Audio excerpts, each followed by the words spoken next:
You know, there's nothing like cracking that cellophane and pulling that record out. It just smells great.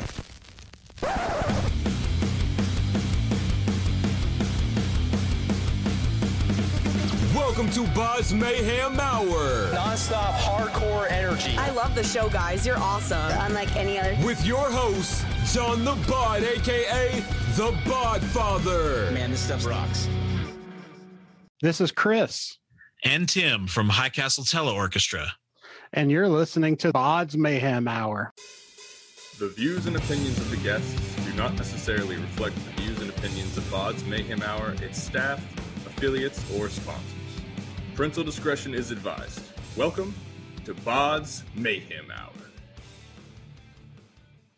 Hey everybody, welcome to BODS Mayhem Hour. I am your host, John the Bod, aka the Bodfather, and as always, I'm bringing you guys and gals awesome interviews. Before I introduce today's guest on the podcast, I want you guys to do me a huge favor. Get out and subscribe to the BODS Mayhem Hour YouTube page. It takes 2 seconds to click on subscribe and click on that notification bell because we've got a lot of great stuff, a lot of great interviews and in-depth interviews as well. So don't go nowhere else. Come right here. This is where you want to be. So right here's where you want to be. Anyway, I want to introduce today's guest on the podcast, Mr. Chris Bogen and Tim Smolens of High Castle Teleorkestra. These guys have a metal fusion act, High Castle Teleorkestra, with members of Estradasphere, Mr. Bungle, and more, have released their spellbinding debut LP, The Egg That Never Opened, is out now via art as Catharsis. This album has everything from Eastern Europe folk, swing, jazz, technical, metal, and much more. Also, check out their debut single titled Mutual Hazard. And I'll say this right now before we got onto this podcast.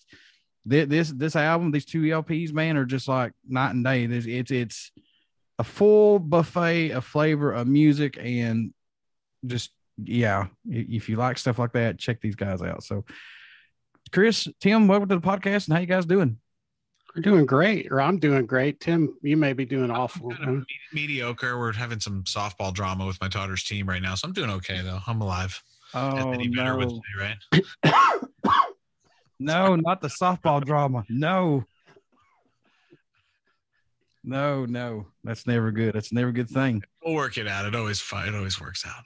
You almost made me do a spit take, man. I might swallow my drink wrong. Better within the first minute. Sorry. All right. Good interview, guys. We'll see you next week.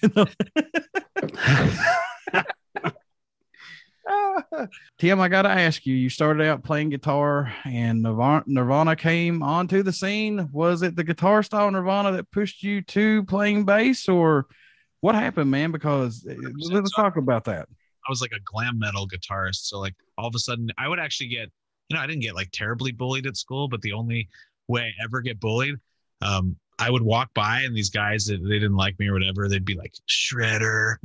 And I was like in 9th grade. So like, I kind of took it personally. Like I didn't like it. So I ended up just being like, yeah, and you're young and you don't know what to do as far as it wasn't cool to play a lot of notes anymore.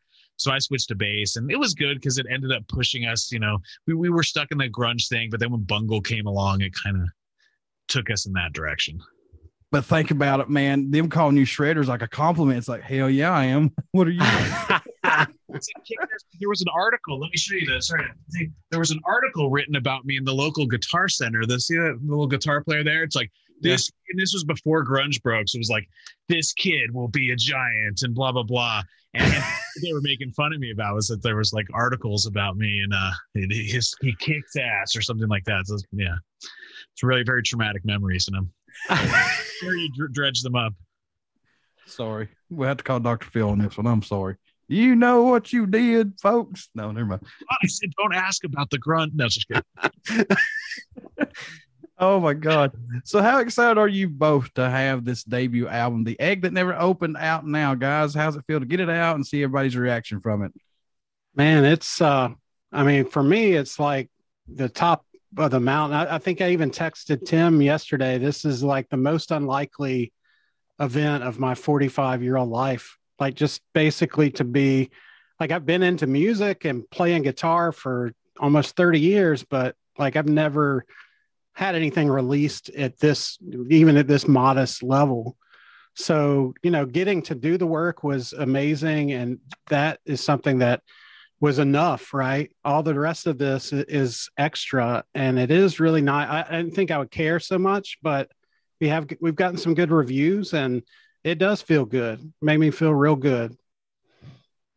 Yeah, what he said, 100%. I mean, yeah, like Chris, we used to joke, or we still do, that Chris is the undistinguished member. Everyone else has some band affiliation of, not that any of us were really famous except Bungle was, they're not even a household name, but they were the biggest of this tree that we're on. But Chris, other than the little solo projects he had, didn't really have anything in his parentheses. So he's like he's our link to the common man.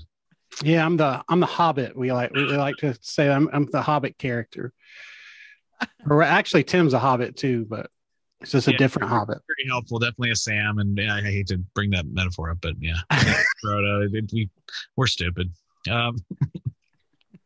So, does this album kind of like validate you guys? I mean, is this kind of like a redemption album to say, yeah, this is our music. This is what we feel like putting out. We don't have to live under some microscope of a name or shadow. Does this feel like any type of validation for you both, possibly? That's an interesting question. Honestly, I mean, I got out of, I became a dad, and it kind of just threw me off of music. It's not like I quit, but it just didn't work out that I was like playing, I went and got my nursing license and had to do like normal stuff, have 2 kids, married. So I just didn't know what I wanted to do. I mean, I don't know why I didn't have this idea like 10 years ago that you can do like a remote album just in the background. I guess my kids grew up a little bit and they don't need me as much anymore. So I have like some more time. So I didn't feel like I need to show people I could still do it. Anything like that. Maybe I wanted to show it. I'm not really big into the, like, I had to prove to myself type of stories, but I think maybe that is applicable here, where I didn't even know if I still, what I could do. So I made a pop record a couple of years ago with my more like Beach Boys stuff. And that was my first record since 2006 of Estradasphere's Palace of Mirrors, the final album. But then it was like, oh, can we still do this really weird prog music? And honestly, this is the best stuff I've ever produced. I don't know if it's because I'm older and more mature, or just taking all that time off. And there's a lot of cool new tools, things I can make it sound like it's running through a cassette tape just with the plug. I can make it sound like crazy stuff that I would have to have like all this gear to do. And, we have some gear, but I don't know. I'm getting off on a tangent. Yeah, I think there was something to prove, but it wasn't like a big, like us against the world type of thing. But it kind of seems like you just needed that recharge. I mean, all you guys just needed that refresh to take a back seat for a while and then come back and knock it out of the ballpark. That's a good way to put it. Yeah, I think for me, the biggest validation is once we started it, that we finished it. Because to me, that's always the thing. You start something, you have ideas, and you don't want that ghost of some project over your head. Oh, we never, if only we had finished that, This thing could have gotten derailed in 1,000 different ways. And so it did not. So that was pretty cool. So maybe this is like a meant to be thing finally for you guys. I would say so. Yeah. What led the track Mutual Hazard to be the first track released off this album? What was it about this track that said this has to be the one coming out swinging for us? This has to make a statement. Well, I think it was kind of pandering to the fans, like as if the Estradasphere fan base is some huge contingent of people. Like we're talking about probably less than 5, maybe less than 10,000. I don't know. There's a lot of people that know us, but as far as hardcore fans, but we did want to have a connection to that like gypsy metal thing that Estradasphere was known for, but even take it to the next level. Getting Stian on accordion was a huge, authenticity factor. He actually plays Bulgarian and Romanian music. We hired a couple guys. It's something about it. We're not, I mean, we always labeled a metal band, but the metal's, if you've heard on the record, it's a pretty small part of what we do. That's the only song that's metal on the album. And then there's a couple parts that are metal within a couple of the other songs. But I would say, I mean, we're talking like 12% of the time. It's really not much. It's more times it's like film jazz than it is metal. So something about it, we just kind of wanted to kick everyone's ass, and like, here we are, and then you some people pick up the record and be like, whoa, I didn't know it was this like sci-fi 60s book thing. But yeah, I don't know. What are your thoughts on that, Chris? Yeah, I mean, I think you said it well, and it just seems like a great opening statement. A lot of the other things on the album work better in the narrative, but that one is just a very satisfying gut punch, and it's like a concept instrumental, if that makes sense. You know, it's got that themey vibe to it, but it's cool. It's very cool. I like it. Yeah, I mean, it is a Romanian folk tune. It's like us repurposing it. And I don't know, when people dab in the world music, we don't really play Romanian music, most of us. So it's like it could be very disrespectful doing that to certain types of music, but I think we produced it in a way where it's like something new. You know, you don't put those metal polyrhythms in Romanian music. I mean, Estradasphere did sometimes. That was kind of what we were known for, but no, it's a weird little combination, but it works. Yeah, it was a nice little way to kick off the singles, and it's actually the opposite on the album, right? It's the last song on the album. So, did this album push you guys out of your comfort zone? Did it push you out of your box? Like, say, okay, let's experiment with all of these sounds. You know, did the music just kind of write itself with all that? I think definitely.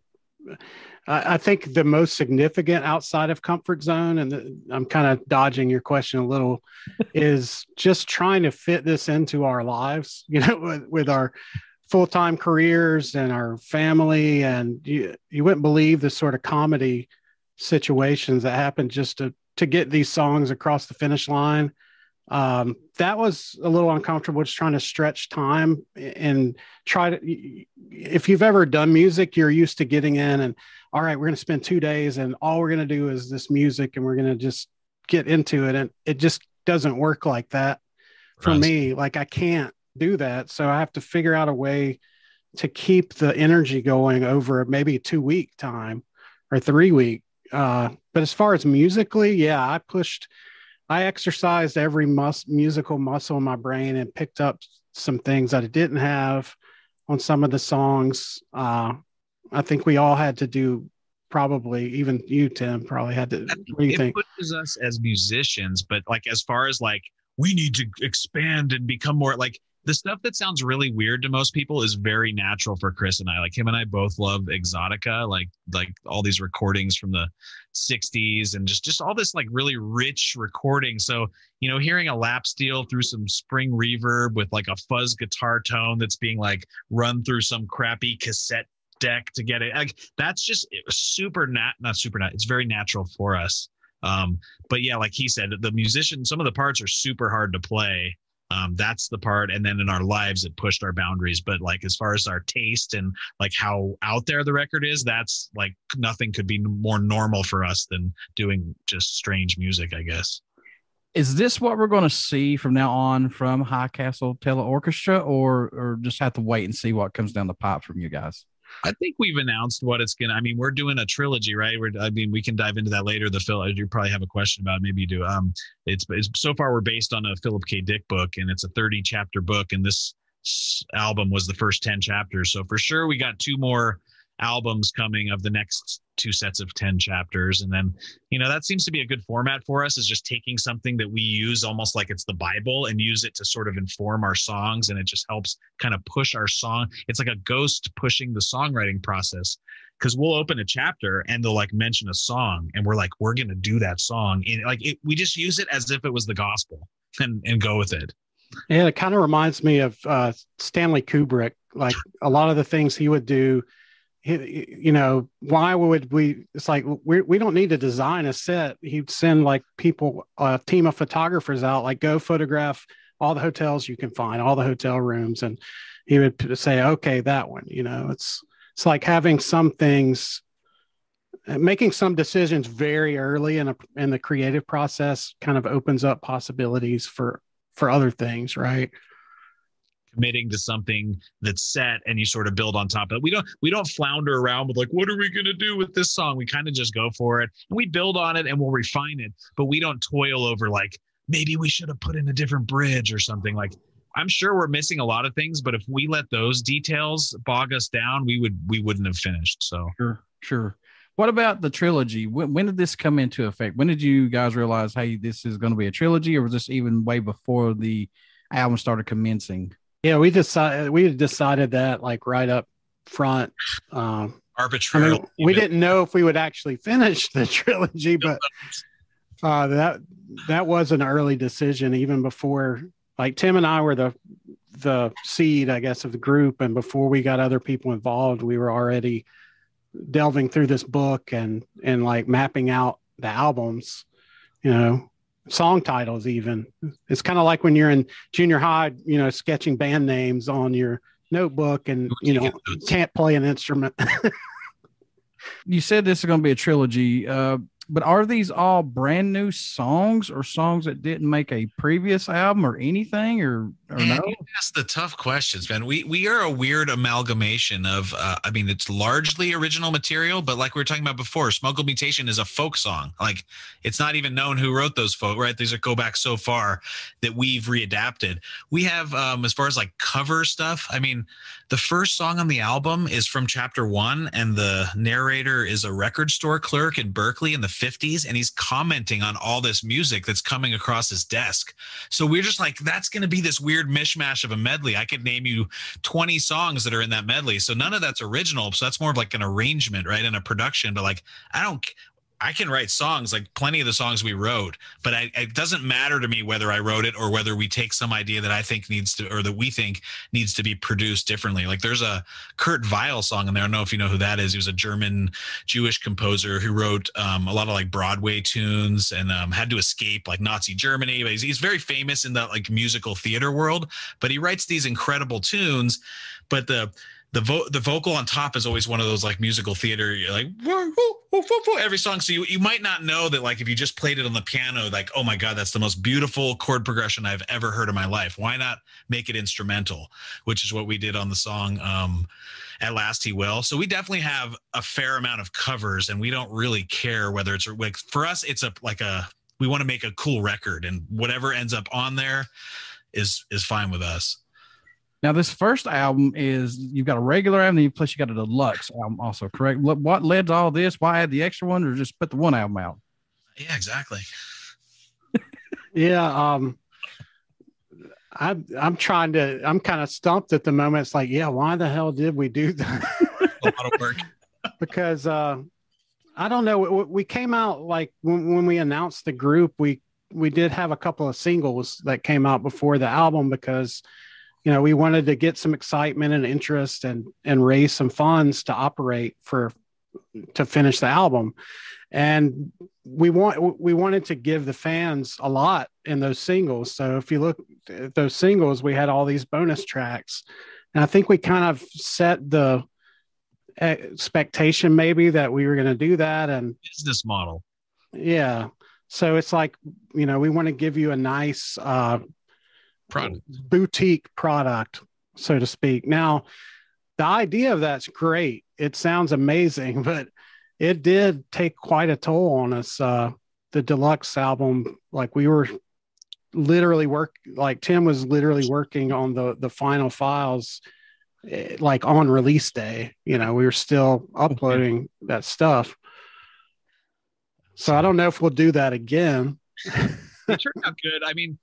If you listen to the main feature of that, there's 53 tracks you get, right? There's the 10 official album tracks. And the main feature to me is the next 10 tracks, which are the exact album, but with like radically different remixes. So like if you familiarize yourself with the main mixes, like listen to it 5 or 10 times, and then you go to the alternate, you'll start thinking you're hallucinating because you already know this tune, but it's coming at you in this way, like in this warped sort of altered world type of thing that probably makes you question like what you even thought you knew about the song in the first place.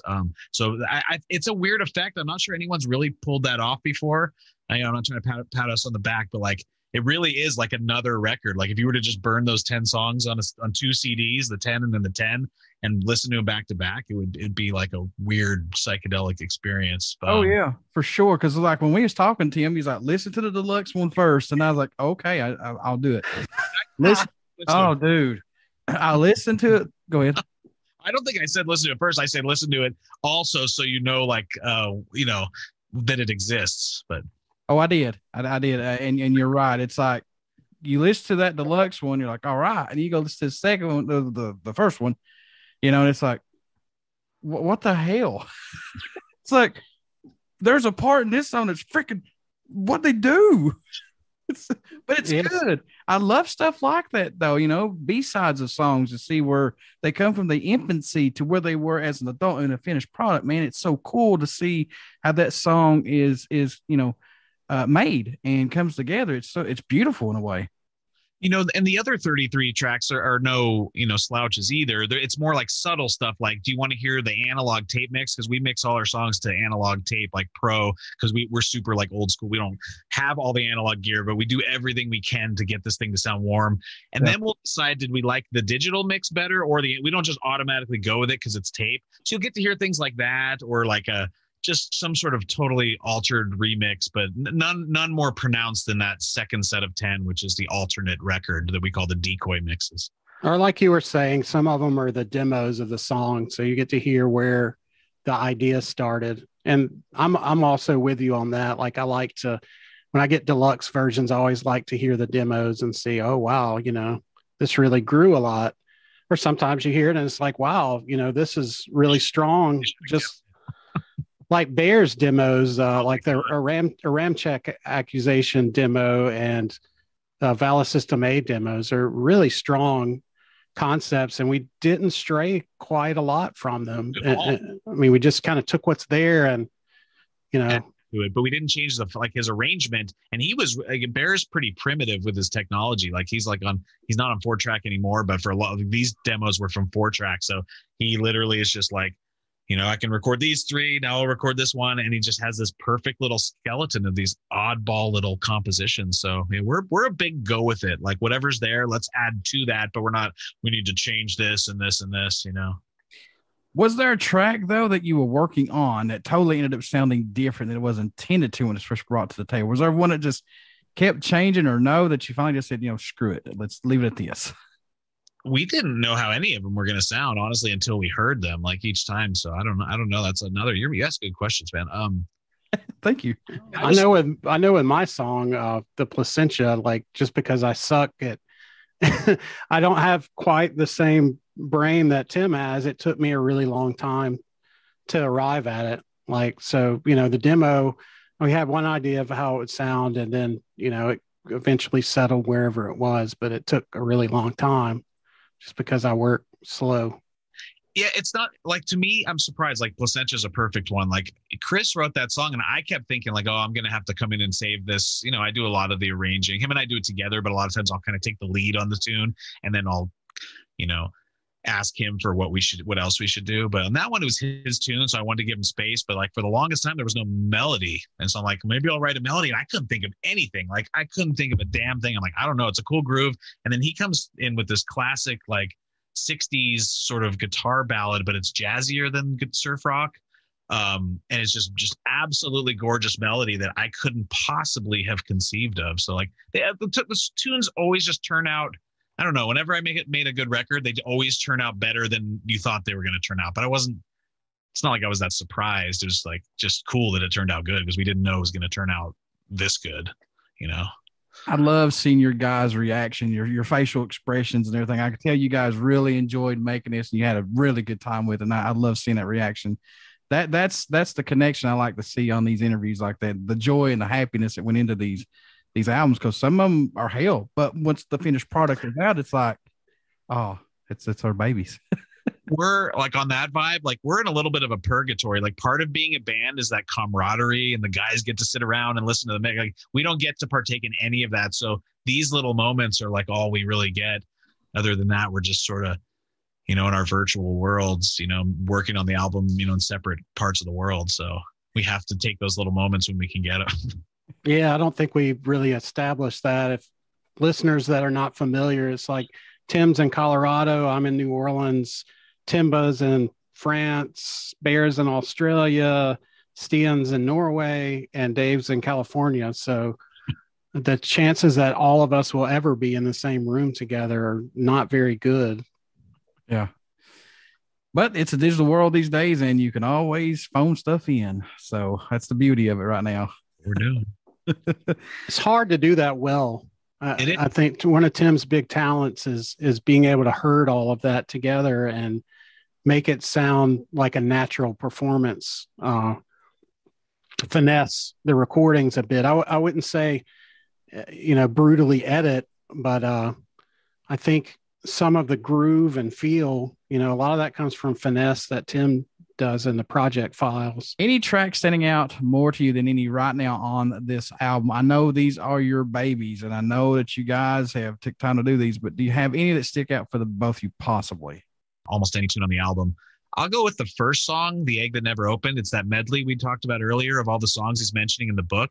We kind of put off the arrangement on that tune because it was so intimidating. How do we do this well? Like medleys are usually like little novelty items, right? It's like a thing that's cute and it's funny once and then it's kind of like loses its. So like, I'm like, how do I make it playful yet kind of dark and sci-fi and fun, but without that novelty of a medley? And I think we did achieve that. It's just a fun tune. There's Stravinsky in there. There's old like 40s jazz tunes in there. There's European war marches that they were talking about in the chapter that we turn into like metal and like a Steely Dan reharmonization of all the chords. And it's like a wild ride, super fun and all over the place, and just kind of sets the tone for the rest of the record. How about you, Chris?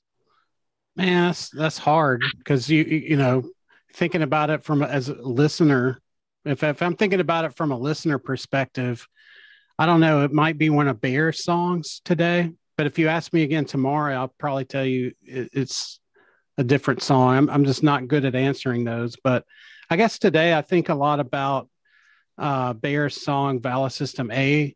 That one is really satisfying to me just as a musical journey. It has a lot of richness in it. The string part is really crazy and otherworldly, and I don't know, it just makes me feel good to hear that song. You know, that one was also a lot of fun to make because we got to, like we said, we didn't take his demo and completely turn it upside down, but we did add some things, and that was fun because Tim and I threw a lot of things. We spitballed a lot of things to see what might stick and what might work. And that one will have good memories of that. That was like Tim and I busted our ass for 1 or 2 weeks, which is quick for us to make a demo with a lot of instruments and ideas for that song. And most of the production we do, it's pretty much Chris and I, and the rest of the guys are just, I mean, they're not going to say they're not along for the ride, but we send them their parts, they play their track, they send it back. They're like super busy. Like some of them are professional musicians, but Bär, you know, with these songs, they were his babies. So like he was pretty particular about, like, Chris and I would, like you said, we try all kinds of stuff. Some stuff he didn't like at all. We're like, cool, take that thing out.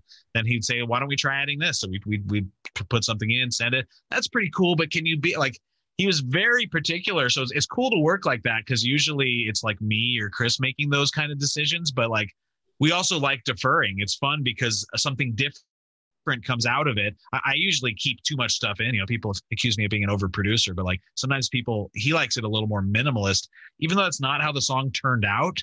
There's a lot of stuff going on. The spirit of his, like what he likes, is very minimal, which is cool.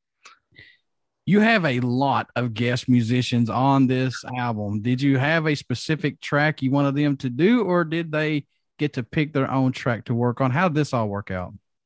I think for each song, it was pretty intentional. Like there was a need, and, you know, we sought out somebody. Sometimes it was obvious, you know, who we get to do it. But yeah, I don't know that there was ever a case where we just said, hey, we want you to do something. And, you know, I think there was always an intention. Usually with guest musicians, I think Tim's very courteous about that. Or I kind of had a different idea about it before I worked with him, but just giving the guest musician very clear expectations, and, you know, sometimes just writing the part out and making it as easy as you can for them as possible so that you get what you want. About 99% of the time, I think it worked out amazingly. We had very little difficulty. We got very lucky with that. But Tim, what would you say? Yeah, I mean, sometimes you need to hire the sniper, or I mean, the hitman that can be like the sniper from long range. Other times it might make more sense to have them sneak into the middle of the night and poison them or something, or, you know, try to do something that's not even detected as a death. So, you know, in the case of the Mutual Hazard, you know, we got that style of violin, like Bulgarian and Romanian, is not something you can just play. Like you could go to a symphony, you know, the best symphony, you know, violinist in the world, and they wouldn't have a clue how to play that style. So like, Timba has done some of that before in Estradasphere, but he would be the first to tell you he's not like an authentic Romanian violinist. So Stian knows he plays that style of music and travels in that part of the world. So he knows people. He's like, hey, I'll call my guy in Bulgaria. And so we send this guy, he sends this little video back that also has all the audio, and it's like perfect. I didn't have to edit a single note. Like the guy's like a brilliant virtuoso. So of course we're going to get the Eastern European violinist to play on the Eastern European folk songs. So yeah, like there was a need for whatever we needed, and we knew what we wanted. We don't really have a lot of time to be like, dude, you want to jam on this? And let's see what happens. Like maybe with a solo or something, we could do that with people, but most of our music's pretty composed. There's not a lot of soloing, there's those rip roaring accordion solos or some cool guitar solos you hear once in a while, or a sax, but most of our music is through composed. I think the closest thing to what you're talking about is that like Caitlin O'Connor, the guest vocalist, we probably liked, or we liked what she did so much on the first song that she worked with us on, which is The Days of Blue Jeans Were Gone, that we ended up using her a lot more on the album. And I think Tim wrote vocal parts that he might not have even thought of doing before, because hey, we liked the vibe, we liked how it turned out. It turned into like a persona on the album, like a part of the story, actually. Like it turned into this sort of oracle type of character. We're like, how most bands, when they have a vocalist, it's like, this is the singer and they're right out in front. We're like, what if it's more like in the background and they're more like an instrument singing some words here and there, but not like something you're supposed to follow as like every word like a lead singer. And it's more of this abstract, subconscious sort of oracle character. So yeah, I think this character will probably keep staying in for, it seems to be needed in about a third or even half of our songs to have just this little role of this like subconscious female oracle voice. And she did an incredible job of like helping me build that character. We put some really weird effects on her voice that make it sit in this sort of, chasm of odd reverb, and it just sounds like it's coming from some other realm. Mutual Hazard, that video was directed by Casey Brenninger, and I hope I said it correctly. Let's talk about that. How was working on that video to get exactly what you guys wanted before it was put out? We're really blessed to have a great visual team, which, we have David Dines as kind of one of the core of that. He did all of the 2D artwork for the album cover, and he's really into Philip K. Dick and knows the concept and probably knows the material better than we know it. Yes. And is just a great philosophical thinker anyway. But, he kind of established a lot of the core iconography and images. And then we have a gifted video team. Like you said, we have Casey. We've got Kevin J. Ship, who does a lot of analog processing of the images you saw in the video. And we even have another guy, Larry Joe Smith, that was involved with us early in doing some video stuff and some little animations. And I chat with those guys on a daily basis. Like I have a little channel on my phone, the HCT Chatty Gents, which is basically just me and those guys. Just I bowed out of it. Yeah, because we're too chatty. We just always. Yeah. I think this morning we were chatting about some Harvey Keitel movie with Johnny Rotten in it, and it could just be some random thing. But yeah, I think we started working with Casey. I don't remember, Tim. I think he first worked with you on an Estradasphere video to have the lyrics. Yeah, like I needed a bouncing ball on unicorns and rainbows, and like I just need to put out this video with a freaking band. He's like, oh, I just like put it out on Facebook. Who can do that? And then he says, oh, I'm a big fan. And then we're just like, let's just go with it. And he's like very technical, like just super knows what he's doing inside those programs. I mean, that video's got a lot going on. Like you said, we did all our footage, and it's not like our video footage is very good. Most of it's not better than a webcam quality, but we have like a very lo-fi aesthetic, as you can hear. Like our music is hi-fi, but there's some elements that just sound like they're coming out of a trash can, on purpose. It's the same thing with our videos. We want it to look like we're communicating in very poor technical conditions where stuff is intermittent and failing and things like that. That's part of the story, even that we're communicating through against all odds, with all this trying to evade the government surveillance, from our different hole caves, wherever we're communicating or transmitting from. But the amount of stuff he had to process and turn into that story, because that's chapter 10 of the book, is the two main characters, Phil and Nick, which Chris and I represent, are having this sort of argument because the government caught them in this trap where they're damned if they do and damned if they don't. So they're kind of discussing, and it reaches this sort of boiling point that if you actually read all the messages that we're giving, it's like right from the chapter, the conversation they were having. So Casey did an incredible job. I think he'll continue to do videos for us. He seems to be super on board with being part of the team. And he's the kind of guy, like these guys all should be making lots of money from this, but we'll throw them a little whatever we can because we're still just a fledgling sort of financial unit. But these guys, you should be paying them like top dollar, like corporate people would for. So it's cool to have them part of the team, and we give them, a little compensation when we're able to. But they're in it for the cause, so that's the cool part. Yeah, it's very fun collaboration. We were involved with all of it from start to finish, and I was almost like having a second band.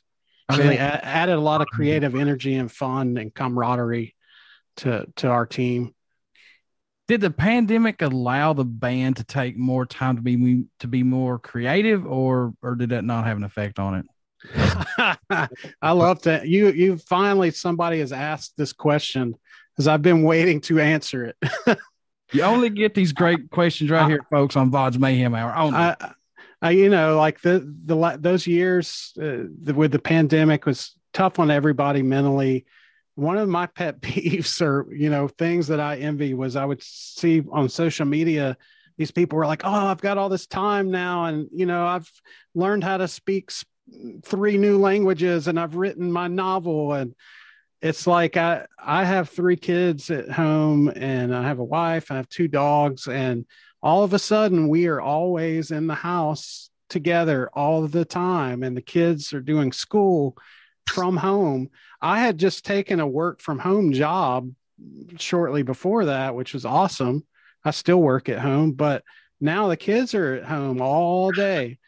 And my wife is trying to referee their schoolwork, and we're in the middle of making this album. And all of a sudden my productivity on the album stuff nosedived. I mean, it's like I had to figure out a new way to work, and it's not to, I love my family, and, we grew together during all that, whatever, but it definitely was something I had to adapt to. And it made it harder for me, really.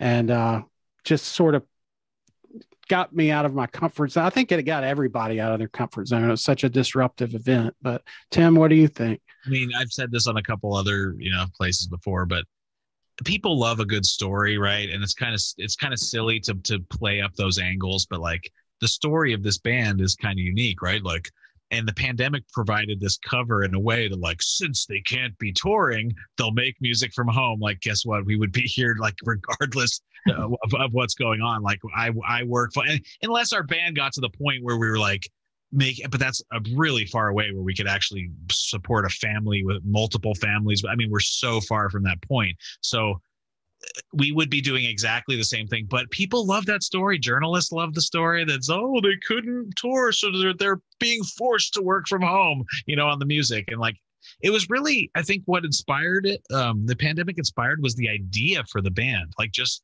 that we can have this band that's not a band, that's remote. Like, I don't know. Has that been done before? I'm sure it has, but I can't think of a good example of like we're not a in-person band. There's been a lot of collaborations videos that you see, but not a band. No. They don't sell it like a band. I think that was our big sort of marketing gimmick, if there could be such a thing in avant-garde music, that, where it's like, we're not lying about it, but it's like the same thing. If people want to play up that angle, that's fine, Yeah, a lot of bands did like live streams and sold tickets, and I thought that was absolutely pretty cool. I mean, you didn't have to like. No, we're not. Yeah.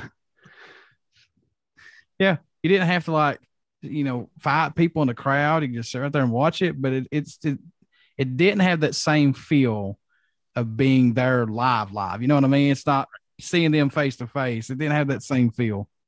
I mean, you hear our music, like, we're all good musicians, and some of us better than others. I mean, we've got some like world-class virtuosos. I don't consider myself in that. I can get the job done and do what the song needs. But these, if you can hear from the album, even with as good as we are, like those are not easy to pull off live. Like there's like, yeah, like, so it would be a monster undertaking to do that. Chris and I always joke, we don't even know how to play. Like we played the parts in and then we moved on to the next thing. We didn't sit there and like keep practicing it or whatever. So yeah, not in the cards in the near future, but if the band blows up to where we're all like replaced our current incomes, that's when I think we'll consider it. Now, Tim, you and Chris both produced this album. Is that correct?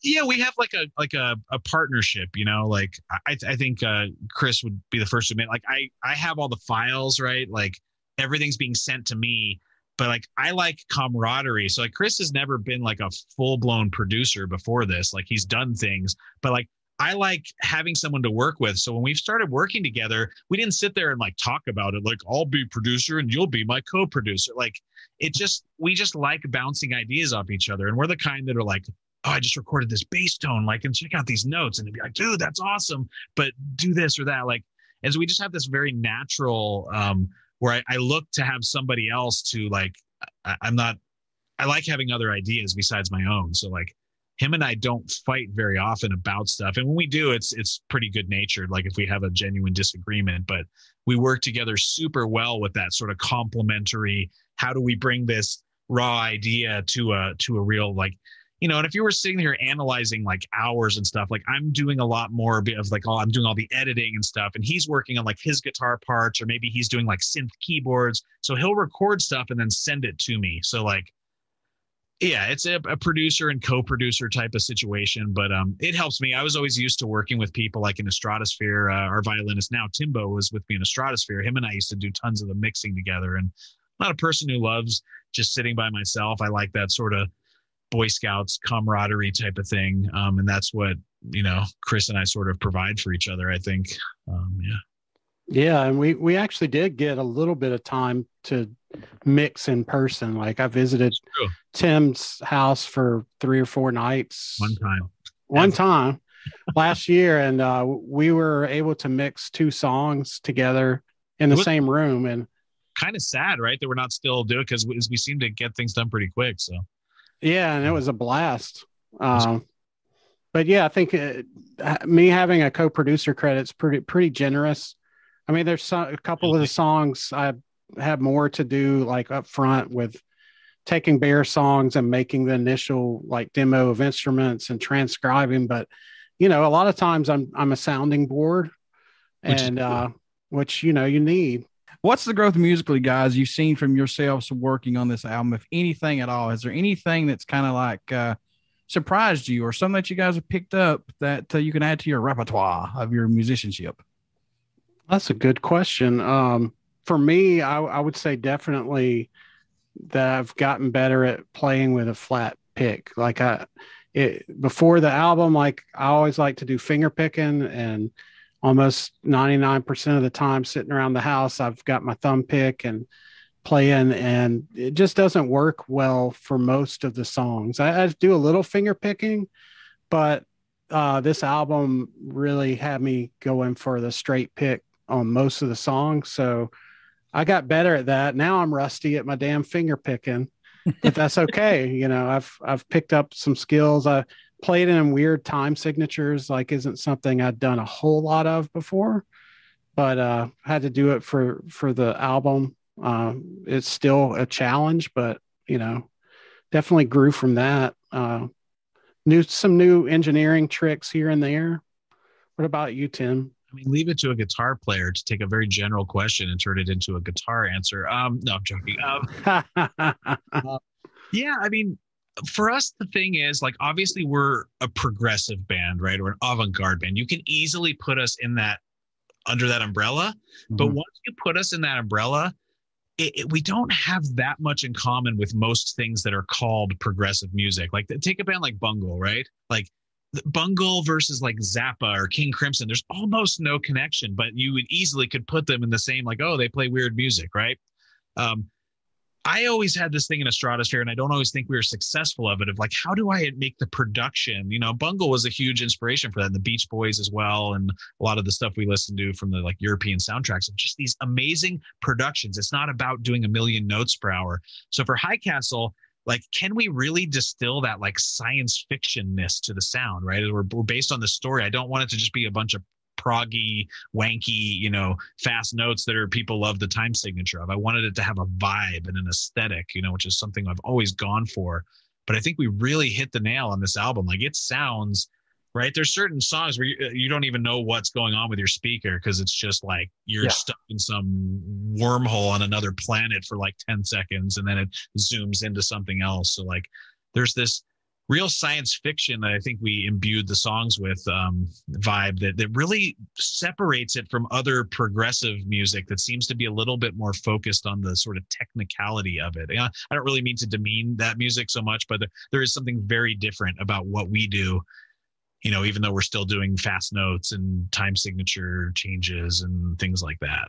At some points, though, it makes you want to crawl up into a fetal position and call, mommy, mommy.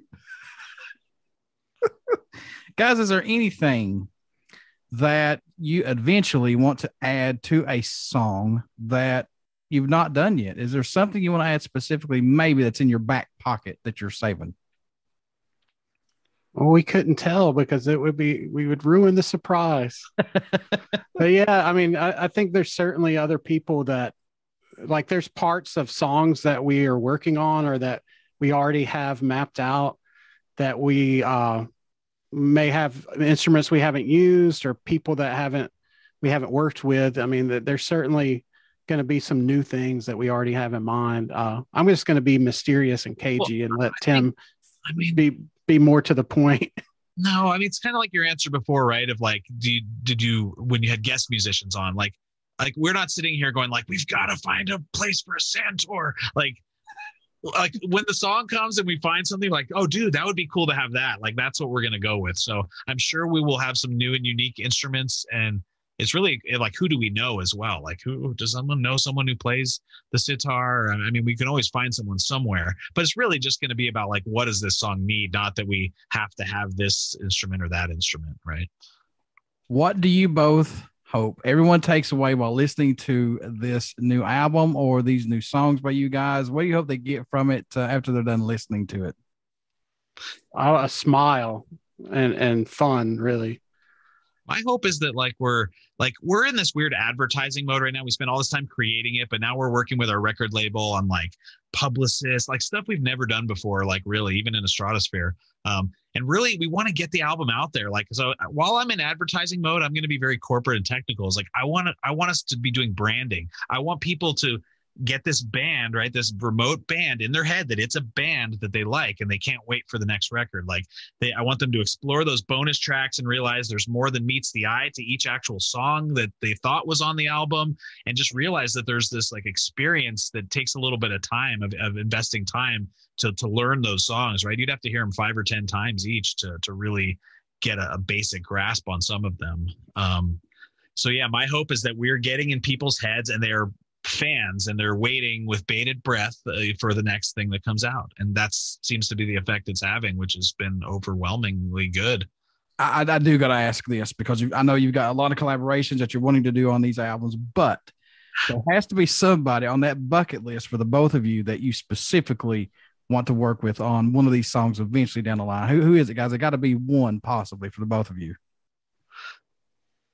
Well, if I could, I'll include somebody that's passed away. Oh, come on. No, I'm just kidding. I don't know. Like I have those names in my head. I just don't know if I want to say them because we haven't talked to them or right. I don't know. I mean, yeah. I mean, we had a hope at one point of like, I don't know if you're too familiar with the songs and their names, but there's that song Valis System A, like that Bär wrote.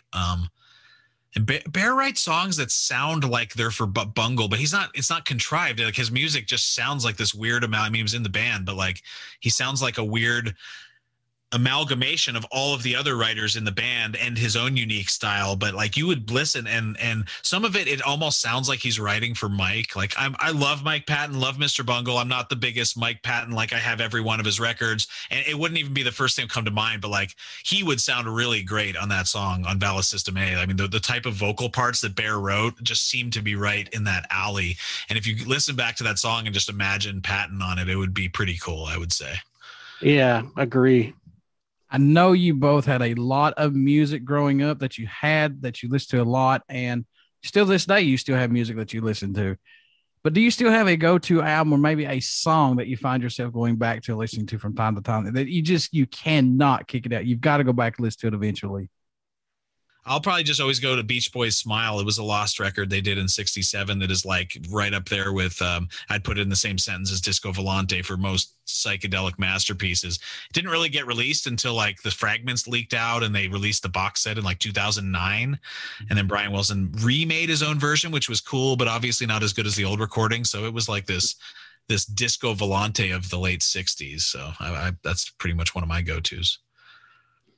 Yeah, that's a really tough for me. I always have trouble picking the one of anything, but one piece of music that I do go back to a lot is Holst's Planet Suite. You know, there's a couple of performances of it. I don't remember which conductors really like that music. Let's, return to it a lot. A lot of it revolves around what I can listen to during the day and it not distract me in my work. So there's a few Brian Eno albums that I'll play a lot just because they work well for me during the day. Arthur Lyman's Taboo. I don't know, man. It's really hard to pick. But there's definitely ones that are influential, like Mr. Bungle, Disco Volante is a masterpiece. I don't know. Qualify it a little more, and I could probably answer it. But we're good.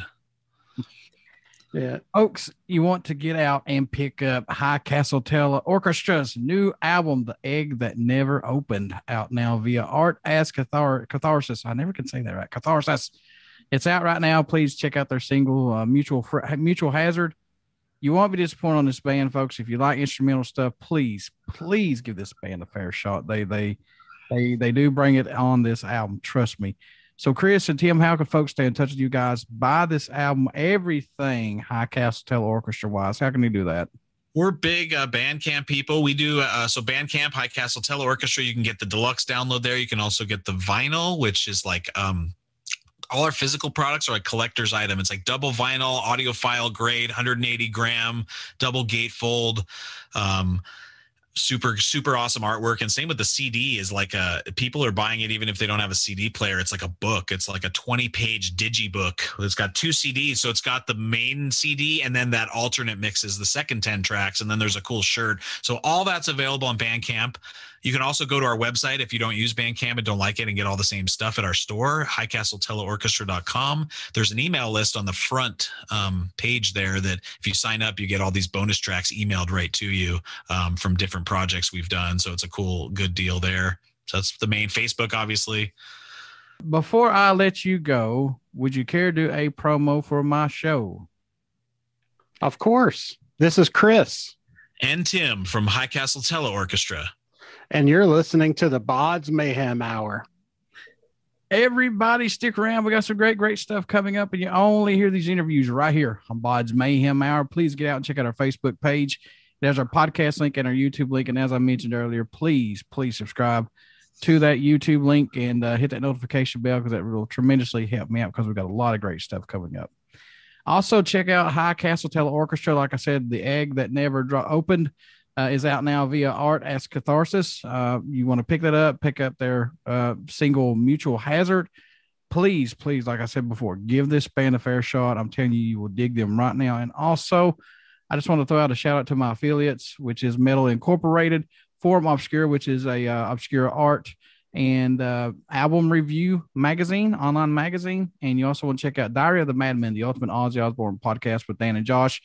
They know more stuff about Ozzy does, and I think Ozzy don't know stuff that these boys know. So it's really scary. So Yeah, anything I need to know about Ozzy, I ask them, and Sharon needs to talk to these boys because they need some help. But even though they're good guys, really good guys, and they have a great podcast, so check them out as well. But Chris, Tim, thank you all so much for doing this interview. I truly appreciate it.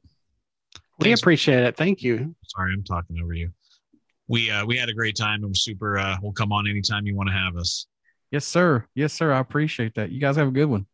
You too. Thank you.